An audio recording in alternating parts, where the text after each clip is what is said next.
ஆண்டவராகிய இயேசு கிறிஸ்துவின் நாமத்தில் உங்களுக்கு வாழ்த்துக்கள். எல்லாரும் எப்படி இருக்கீங்க? சோமா இருக்கீங்களா? சந்தோஷமா இருக்கீங்களா? இந்த நாளிலும் ஆண்டவர் கொடுக்கிற ஆசீர்வாதமான வார்த்தை உபாகமம் 11ஆம் அதிகாரம் 25ஆம் வசனம். Deuteronomy chapter 11 verse 25. உங்கள் முன் ஒருவரும் எதிர்த்து நிற்பதில்லை. உங்கள் தேவனாகிய கர்த்தர் உங்களுக்கு சொன்னபடி உங்களால் உண்டாகும் பயமும் கெடியும் நீங்கள் மிதிக்கும் பூமியின் மேலெல்லாம் வர பண்ணுவார். அருமையான தேவனுடைய பிள்ளைகளே, ஆண்டவர் சொல்கிறார், உங்களுக்கு முன் ஒருவரும் எதிர்த்து நிற்பதே இல்லை. ஆனால் உங்களை குறித்ததான பயம் பிற மக்கள் மேல் உண்டாகும் என்று ஆண்டவர் சொல்கிறார். The Lord God says, no one can stand against you, but they will be afraid of you. The fear and the dread about you will come upon all the people in the land wherever you go. There are times people of God are afraid of many people, many things, and many tricks of the devil in the world. But I want to tell you, because we are all washed by the blood of our Lord Jesus Christ, we are called children of God. Our Lord God has commanded His army of angels to protect us, to guard around us.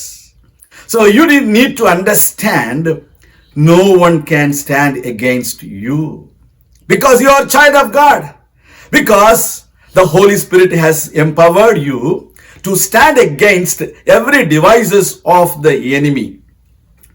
As we are all children of God, we need to put on the whole armor of God to stand against the devices of the enemy.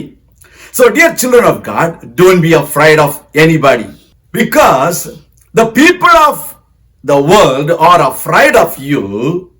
You need to stand strong and be bold to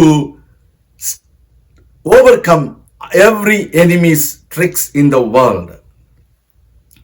இந்த உலகத்துல உலக மக்கள் உங்களை குறித்து பயத்தோடும் நடுக்கத்தோடும் இருக்கிறபடியினால் நீங்கள் தைரியமாக உலகத்தின் காரியங்களுக்கும் உலகத்தின் மக்களுக்கும் நீங்கள் பயப்படக்கூடாது. அதைத்தான் ஆண்டவர் சொல்லுகிறார்.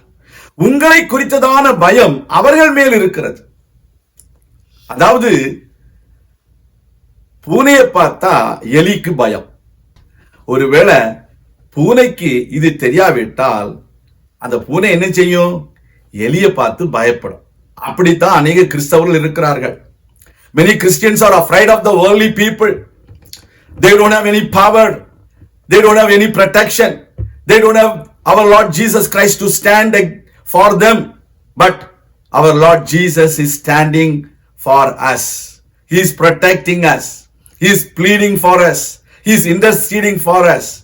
So, as children of God, we need to believe that we need to hold on the promises of God and go forward against every tricks of the devil, so that you will have a successful life. That is why we read in Romans chapter 8, we are more than conquerors through Jesus Christ who loved us. நம்மில் அன்பு கூறுகிறவராலே நாம் முற்றிலும் ஜெயம் கொள்கிறவர்களாக இருக்கிறோம்.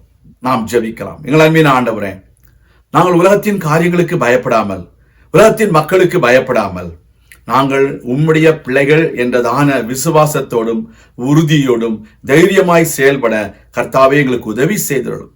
பிசாசும் அவனுடைய சேனைகளையும் தோற்கடிக்கப்பட்டவர்கள். நாங்களோ தேவனுடைய பிள்ளைகள்.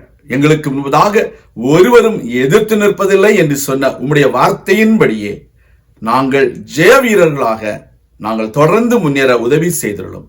இயேசு கிறிஸ்துவின் நாமத்தில் ஜெபிக்கிறோம் எங்கள் நல்ல பிதாவே, ஆமேன். கர்த்தர் தாமே உங்களை ஆசீர்வதிப்பாராக. ஆமேன்.